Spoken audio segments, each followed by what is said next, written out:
1:30 बजे 2 बजे आपका आना ये इस बात का सबूत है कि हमारी छोटी बहन रानी कंबोज के प्रति आपका कितना प्यार है, और उसको देख करके और इतना शानदार कार्यक्रम जो किया उसके लिए मैं आपको बहुत बहुत शुभकामनाएं और बधाई देता हूं। और ये आपने कार्यक्रम किया कि कर्नाटक में जो पार्टी की जो जीत हुई है उसके संदर्भ में, तो उसके लिए मैं आपको सबको, सभी पार्टी के कार्यकर्ताओं को, आप सभी साथियों को बहुत बहुत बधाई देता हूं। कर्नाटक की जो ऐतिहासिक जीत हुई है उससे पूरे हिंदुस्तान के सभी कांग्रेस जनों में एक ऊर्जा का संचार प्रसारित हुआ है, उसके लिए मैं आप सबको बहुत बहुत धन्यवाद देता हूं। और ये कर्नाटक की जीत हमको प्रेरणा दे रही है कि आने वाले समय में हरियाणा प्रदेश में जो कर्नाटक में हमें जीत मिली हुई है उसका भी हम रिकॉर्ड हरियाणा के अंदर हम तोड़ करके दिखाएंगे। और 75 पार का इनका तो नारा झूठा था और हम इनको 75 पार कांग्रेस पार्टी जीत करके आगामी चुनाव में दिखाने जा रही है। आदरणीय साथियों, ये सरकार का जो चेहरा बेनकाब करने का काम किया हमारे कांग्रेस पार्टी के नेताओं ने, आदरणीय राहुल गांधी जी ने जो भारत जोड़ो यात्रा जो प्रारंभ की थी, जो 4000 किलोमीटर की यात्रा आपके जिले से भी गुजरी थी, और पूरे हरियाणा प्रदेश में सुबह 6 बजे भीषण सर्दी में 1 डिग्री टेम्परेचर में, धुंध में, कोहरे में मेवात के अंदर जनसभा हुई थी बहुत बड़ी, और फिर पानीपत के अंदर पूरे हरियाणा प्रदेश की बहुत ही ऐतिहासिक जनसभा आपने की। और जब आपके यहाँ से, जब करनाल से आपके इस इलाके से गुजरे तो जिस तरह से अभूतपूर्व स्वागत हुआ, सभी सड़कों पर जो सभी वर्गों के लोग जो स्वागत करने के लिए राहुल गांधी जी के लिए आए, उनके पास कोई शब्द नहीं है। खुद राहुल जी ने कहा कि हरियाणा प्रदेश का बहुत सारे जो मैंने हिंदुस्तान में यात्रा की है, हरियाणा प्रदेश उसमें अव्वल नंबर 1 पर रहा है। तो ये इस बात का प्रतीक है कि जो राहुल जी ने जो यात्रा की थी वो क्यों की थी? वो की थी इस देश में जो हमें नफरत का माहौल पैदा किया जा रहा है, इस देश के अंदर हमें जाति, धर्म और मजहब के नाम से जो बांटा जा रहा है, इस देश में जो संविधान को बचाने के लिए जो लोकतांत्रिक जो संस्थाएं खड़ी की गई थी, जो संवैधानिक संस्थाएं खड़ी की गई थी, उनका जिस तरह से अवमूल्यन हो रहा था, जिस तरह से देश की अर्थव्यवस्था दिन प्रतिदिन नीचे जा रही थी, और जिस तरह से देश के अंदर जो महंगाई का आलम था, जो बेरोजगारी का आलम था, उसको चर्चा के केंद्र में लाने का काम आदरणीय श्री राहुल गांधी ने करने का काम किया था। और आज हमें भी हरियाणा प्रदेश में, आज हमें इस सरकार से पूछना चाहिए कि इस हरियाणा में 1,82,000 पद सरकारी खाली क्यों पड़े हुए हैं। आज ये पूछना चाहिए कि 32 बार पर्चे क्यों लीक हुए हैं। आज ये पूछना चाहिए कि हरियाणा स्टाफ सिलेक्शन और हरियाणा पब्लिक सर्विस कमीशन में जहां बंदरबाट नौकरियों की जो बोलियां लग रही थी, करोड़ों करोड़ों रुपए लेते हुए रिश्वत में पकड़े गए थे, उसकी इंक्वायरी हुई तो उसका क्या रिजल्ट है, उसका क्या कारण है। आज इस सरकार से पूछना चाहिए कि जो इन्होंने ये जो परिवार पहचान पत्र को हथियार बना करके 10 लाख गरीबों के राशन कार्ड काटने का महापाप क्यों किया है, इस सरकार से ये पूछना चाहिए कि 4.25 लाख बुजुर्गों की पेंशन काटने का काम इस सरकार ने क्यों किया है। इस सरकार से ये भी पूछना चाहिए कि 4,800 स्कूल मर्ज करने का काम क्यों किया है। इस सरकार से यह भी पूछना चाहिए कि 498 स्कूल क्यों बंद हुए हैं।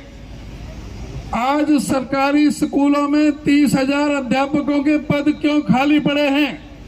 आज बेरोजगारी क्यों चरम सीमा पर है। हिंदुस्तान में हरियाणा बेरोजगारी में नंबर 1 क्यों है। आज इस बात की पता करना चाहिए, पूछना चाहिए कि हुड्डा साहब ने तो एक कलम से 13,000 सफाई कर्मचारी लगाने का काम किया था। इन्होंने पक्के करने के अलावा आज क्यों हमारे सफाई कर्मचारी वेतन के लिए भी मारे मारे फिरते हैं, उनको पक्का करने का काम भी इस सरकार ने नहीं किया। उसका क्या कारण है, हमें यह भी जानना चाहिए। आज इस बात को इस सरकार को कैटेगरी में लेना चाहिए कि ये सरकार क्यों गरीबों के, किसानों के खिलाफ ये काम करने में लगी हुई है। किसानों को कहीं एमएसपी नहीं मिल रहा। जो नोटबंदी हुई आज तक उसके बारे में पता नहीं कि इस नोटबंदी से किसको फायदा हुआ। जो नरेंद्र मोदी जी कहते थे कि इस नोटबंदी से काला धन वापस आ जाएगा, नकली नोट खत्म हो जाएंगे, जो आतंकवाद है वो खत्म हो जाएगा, नक्सलवाद खत्म हो जाएगा। ये 4 बातें कही थी, नहीं तो मुझे किसी भी चौराहे पर खड़ा कर देना। अब इस समय प्रधानमंत्री से पूछना चाहिए कि चारों में से क्या काम हुआ है, उस नोटबंदी से क्या क्या फायदे हुए हैं और उस जीएसटी से क्या क्या फायदे हुए हैं। आज प्रधानमंत्री से जब मुद्दों की बात की जाती है तो चुप हो जाते हैं। जब राहुल गांधी पूछते हैं कि वे अदानी में 20,000 करोड़ रुपए का काला धन किसका था, तो नरेंद्र मोदी चुप। जब प्रधानमंत्री से पूछा जाता है कि ये महिलाएं क्यों धरने पर बैठी हुई हैं, आज 24 दिन हो गए।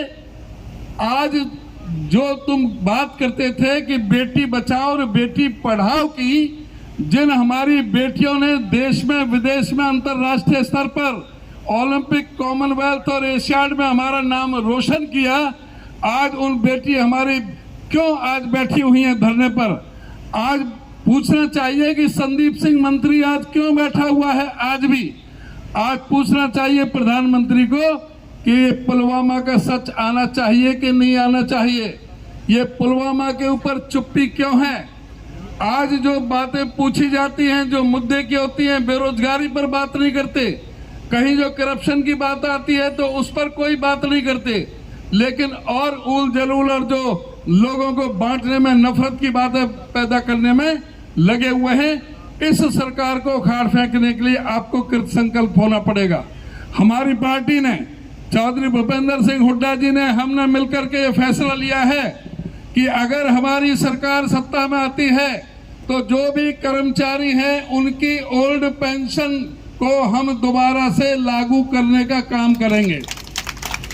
हमने ये भी फैसला लिया है कि जिन बुजुर्गों की पेंशन काटने का काम इस सरकार ने किया है, खट्टर सरकार ने, उन बुजुर्गों को दोबारा से पेंशन बना करके ब्याज सहित उनका आने पाई से उनका एक एक पैसा दिया जाएगा।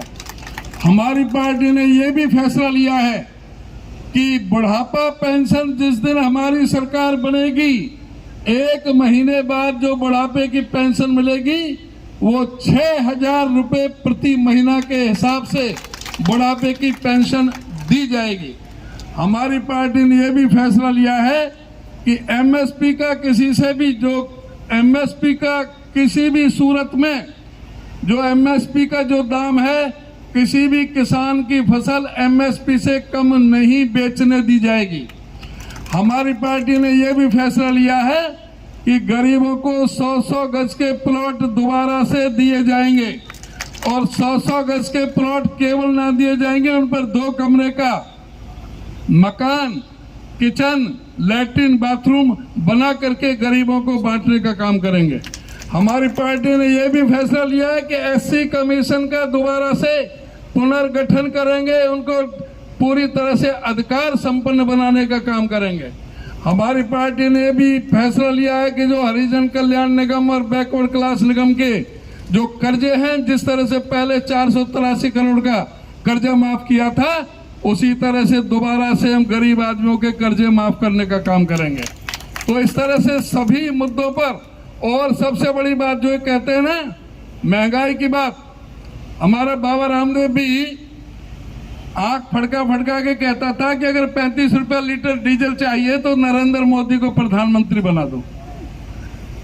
हमारी पार्टी जब कहते थे कि गैस जो 410 रुपए की मिल रही थी, स्मृति ईरानी सिरकर ऊपर रख करके नाच के डांस कर रही थी और कह रही थी कि नरेंद्र मोदी को प्रधानमंत्री बनाओ, गैस का सिलेंडर 250 रुपया में देंगे।